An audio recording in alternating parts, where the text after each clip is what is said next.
Yeah, I just want to start off with the Monroe County Sheriff's Office is very thankful for the agencies that have been involved with this stolen vehicle task force over the past year and a half. Includes the Rochester Police Department, New York State Police, Greece Police Department, Homeland Security, among other agencies that have been able to help us out. It's chaos out there. Last night we had an individual that was responsible for a fleeing Livingston County deputies back in March with unwilling participants in the car calling 911 to get out. Same individual was involved in a medicine and a car chase that RPD had back in June. We arrested this individual last night after crashing into a Greece police officer, trying to run over a deputy and leading officers and deputies on a chase all over the city of Rochester. And the person is released this morning. There's got to be some legislative changes that are going to happen to address this. People want to feel safe in their community. They don't want to feel like this is the Wild West they're living in. There has to be some changes.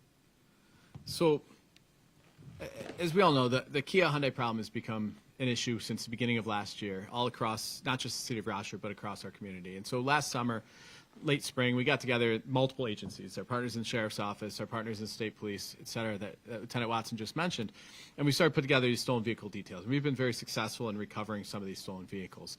And just yesterday was another one of those details where multiple agencies got together and we targeted these vehicles. And so yesterday we had, lack of better terms, it was a pretty crazy day going after some of these vehicles. And they've been ramping up over the last several weeks with some of their antics, lack of better terms, towards our officers. We've had multiple incidents over the last few weeks where these cars have been driving at officers. We've been trying to stop some of these chases, and second or third vehicles are getting involved in those chases.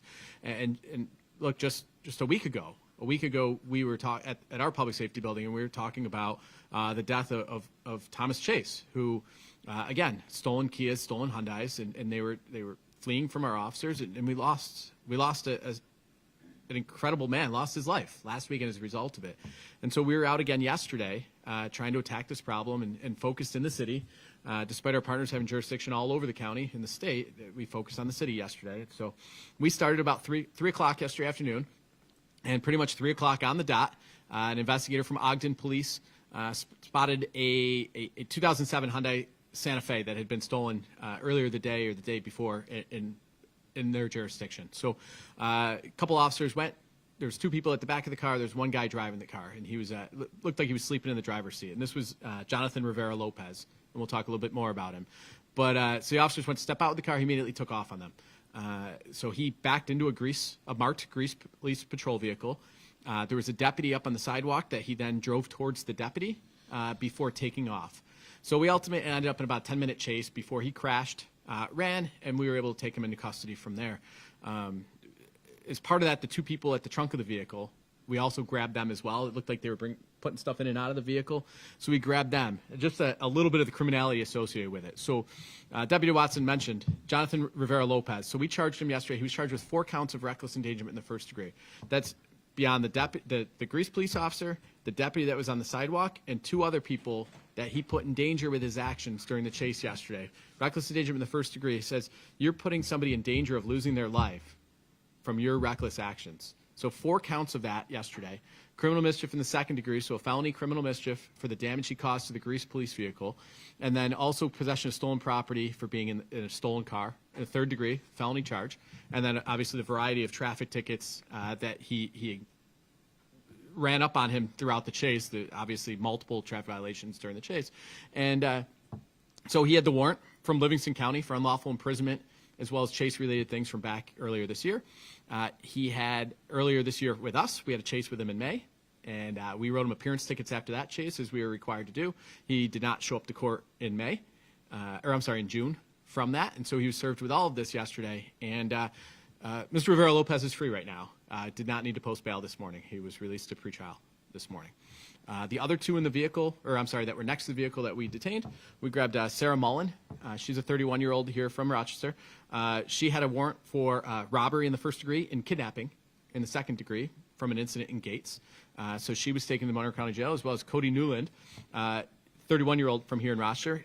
He had a 12-count warrant which included possession of stolen property, and we can guess it, unlawful fleeing for running from us previously in the year, or for some law enforcement agent. I don't know if it's RPD specifically, and obviously violations of vehicle and traffic law. So there was one pursuit and 3 felons that we got off the road, previously arrested felons. During that pursuit, there was a deputy that was then in the area on J Street, started to take a perimeter post. Stolen Kia goes past him. So he goes stop that Kia takes off on him. While he's chasing that Kia, and we get officers and deputies in line to chase that Kia, a third vehicle, a Hyundai Santa Fe, then tries to get in the middle of that pursuit, and that's a stolen Hyundai. So at one point attempted to ram a deputy, which caused her to drive up onto the sidewalk out of the way. She got back in the road on the chase. He then pulls up next to her, starts trying to sideswipe her to block her from being in the chase, and then eventually pulls in front of her and tries to brake check her and physically block her with the stolen car from continuing to chase the initial stolen car. That initial stolen car crashed right up the street, right within a block or two of there. It crashed. The driver of that vehicle got out, ran, jumped into the vehicle that was trying to run the deputy off the road. They take off, so we chase that vehicle. That crashes a few blocks later. Thankfully, we got all 3 of them. That group, juveniles.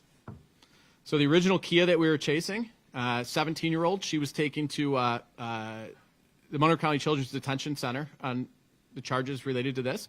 But at the same time, she also had a warrant for violating her parole at 17 years old. The other 17-year-old that was driving the Hyundai that jumped in the middle and attempted to assault the police officer, also criminal possession of 3rd degree, he was arraigned in youth part, and he was sent to the Children's Detention Center. So it was 2 17-year-olds. And then there was a third passenger in the cars that she was charged with, Dinesha Robinson, a 23-year-old. She was a passenger in the initial Kia. She was charged with unauthorized use of motor vehicle, and she was given an appearance ticket for her role of being in the car. So that's 2, 3, however you want to put it, incredibly dangerous incidents, all within a matter of minutes of each other, all related to that initial chase. Beyond that, our details continued further. Around 6:15, an MCSO sergeant attempted to stop. There are 2 stolen vehicles on Genesee Street. Attempted to stop one of them, a Hyundai. 2 occupants ran from that vehicle on Flint Street. We captured both of them, both taken to the Children's Detention Center because they're both 17. One of them is on parole for robbery at 17. And the other one was wearing an ankle bracelet as part of their supervision with probation. So again, 2 previously convicted offenders at juveniles running from stolen cars. And then finally, a little bit after that, 6:45 p.m., again, we observed a stolen Hyundai. This one was on Arnett Boulevard. We lost sight of it, found it a couple blocks later, crashed into some woods near Love and Taylor Street. Our canine tracked, as they're excellent at doing, grabbed both of them after a foot chase. That was a 15 and a 14-year-old that were in that stolen vehicle that had taken off from the police. So it was an adventurous detail. Those were kind of the highlights. We recovered a couple other stolen vehicles as part of it. Had another arrest. There was somebody with a drug warrant. But again, those were kind of the highlights of yesterday's details. So we would like to thank, because police work and catching these stolen cars and catching these offenders in the stolen cars, it's not something that can be taken lightly. It's not something, it's resource intensive. As you can see, yesterday's detail included well over, I believe, 20 officers were involved in the detail, and deputies and troopers were involved in the detail. We made some great arrests by it, but as law enforcement, as Lieutenant Watson said, we can't do it alone. We're dealing with some of the same offenders over and over again, as you can see on this one. We had multiple on parole. We had one wearing an ankle bracelet on probation, and we were just discussing this a week ago with Theodise Parks there, right, on parole and running from the police, and had been arrested previously a few weeks before that. And there's Mr. Parks, 17 years old on parole, killing an innocent civilian, Mr. Chase, as part of this. So, certainly we'll open it up for questions, but that's kind of the summation of some of the, lack of better terms, insanity that occurred yesterday. Why do you feel like stealing these cars are so popular? Like, what makes stealing the car the it thing to do? It's just easy. There's TikToks out there that started this whole thing. They can steal these cars in a matter of 20 or 30 seconds. And if there's kids that are out there and they want to joyride or just cause havoc in the community, it's a 20 or 30-second job that they can go and do this. And Just to clarify, the first situation, those were adults, but the rest of them were all juveniles. The adults that were released, you mentioned they were reckless endangerment charges. Yeah. Were those bailable offenses? Was bail set, do you know, and they made it, or there was no bail? so Rivera Lopez this morning, there was no bail set. Just like, So I don't know what, and the warrants out for it. correct. There was no bail set this morning. And that's somebody that's now been chased by law enforcement 3 times this year in vehicle chases. And every vehicle chase has a risk to everybody involved, not just, again, the general public. Mr. Chase lost his life last week, but then also to the officers involved and to the suspects involved. It places everybody out on the road at risk. And that's the frustrating part is that now, like this guy, for example, this is the 3rd time this year, and he's not in custody right now. So for all we know, we'll have the same chase with him tonight. And those did not include the chase that ended at Lake and Driving Park where there were weapons involved.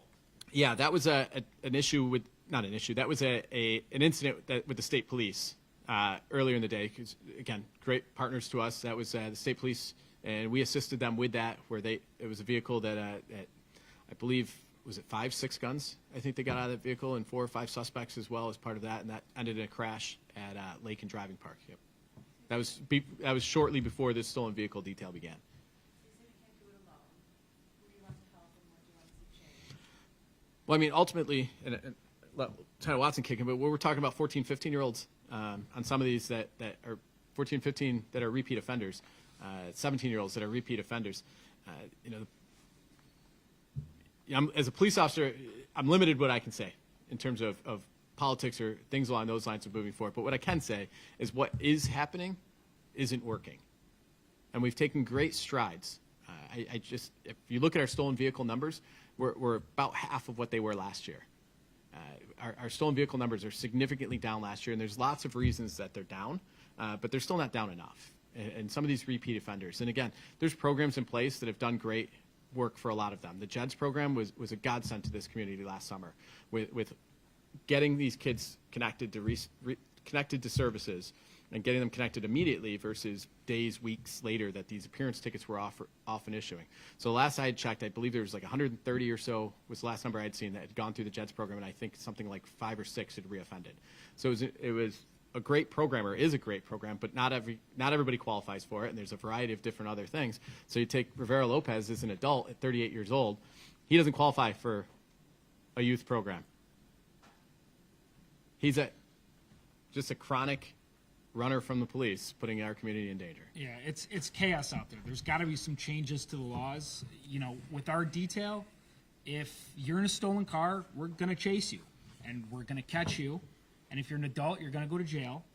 And if you're a juvenile, you're going to go to a detention center. But it's got to go beyond that. Everyone we dealt with last night was a repeat offender. There has to be some consequences down the line. At some point, things have got to change. We cannot keep doing what we're doing. It is the Wild West out there. There has to be some changes. So beyond the system, we need help, right? Parents out there, what is your 14, 15-year-old doing, right? What do you do? What is happening in that child's life that at 14, 15, 17 years old, they're out riding around in a stolen car multiple times, right?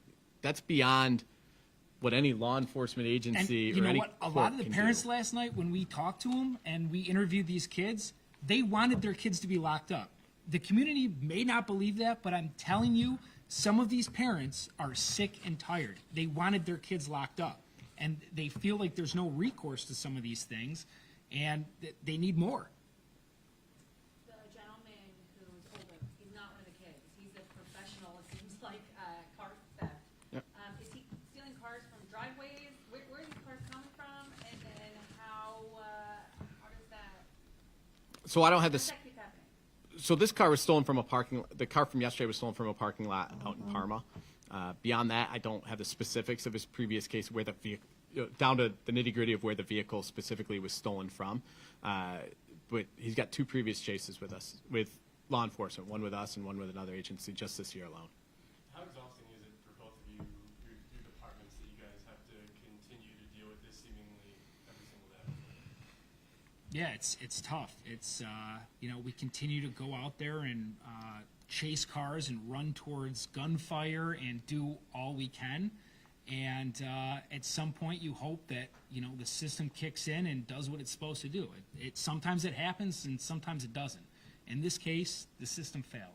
This guy should still be locked up right now. He's going to reoffend. We're going to end up chasing him again, and we're just going to have to hope at that point that the result is different than what it was today. Sergeant Watson, I was able to ride along with you once, and I think at the last detail, you told me you're picking up the same people over and over again. Is that still the case?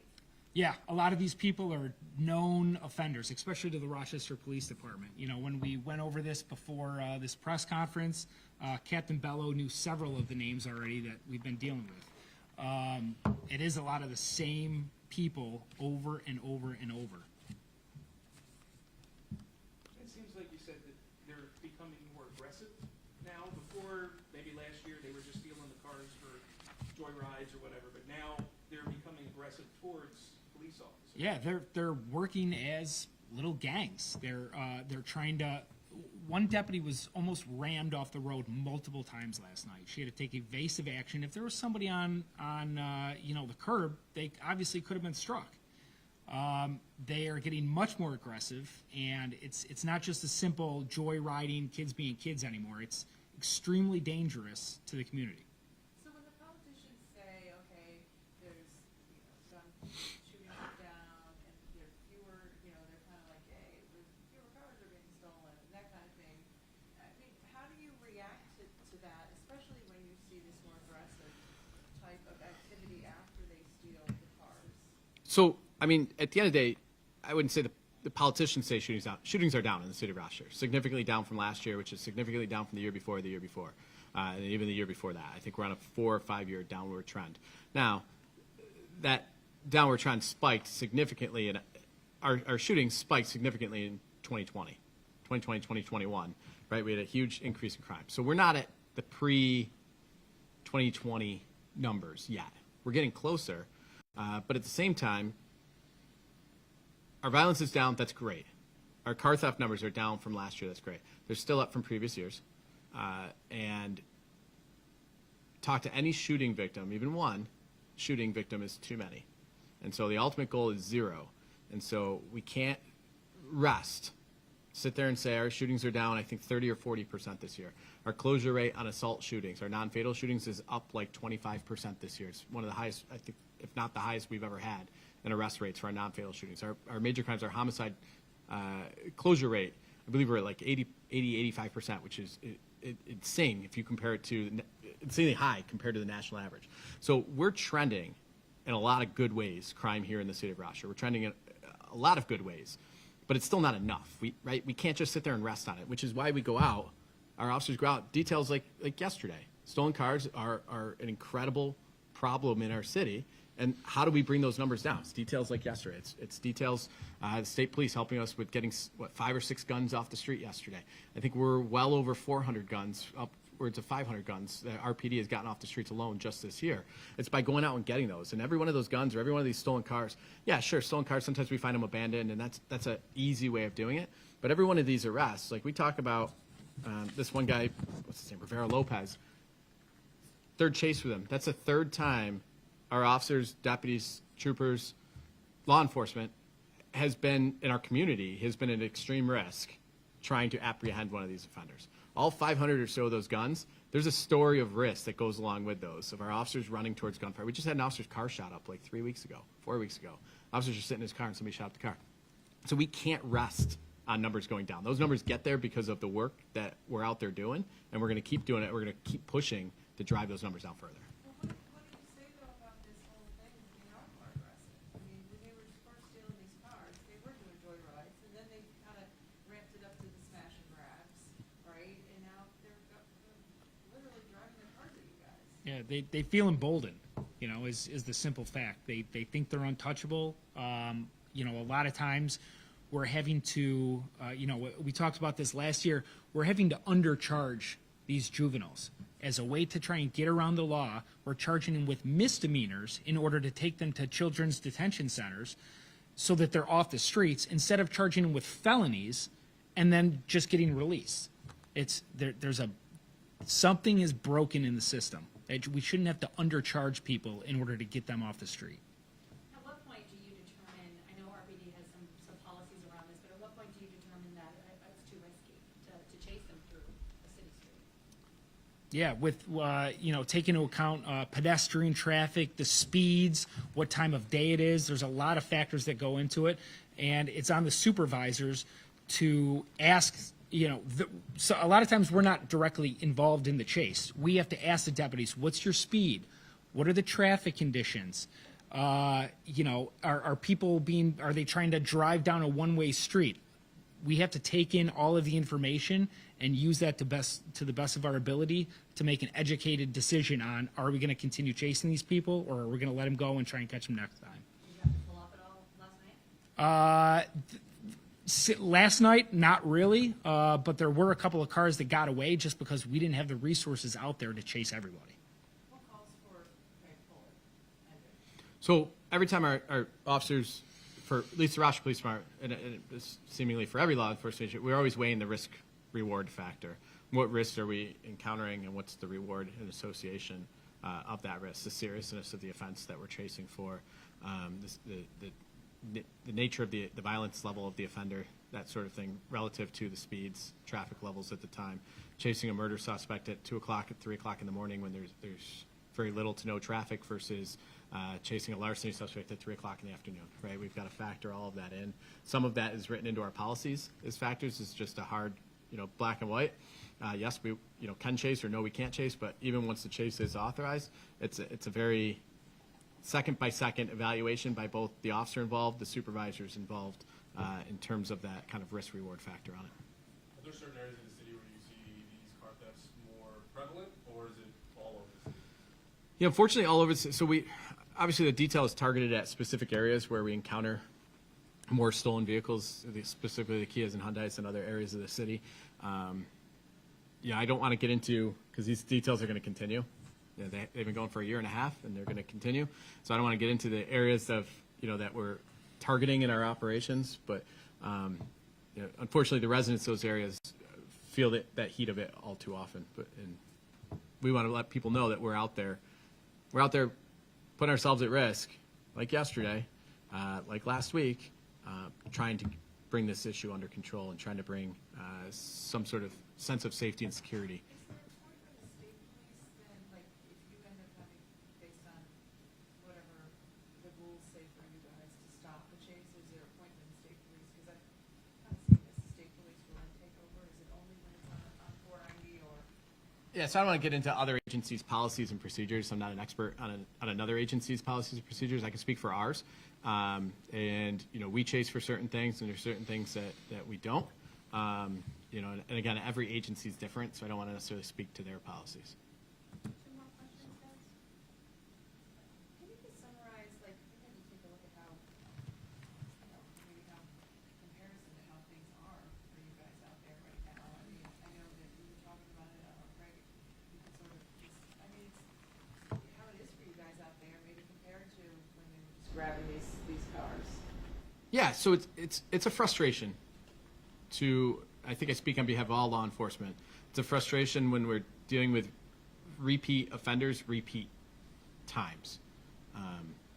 We were just speaking last week about Parks there it's on parole that was arrested a few weeks before that.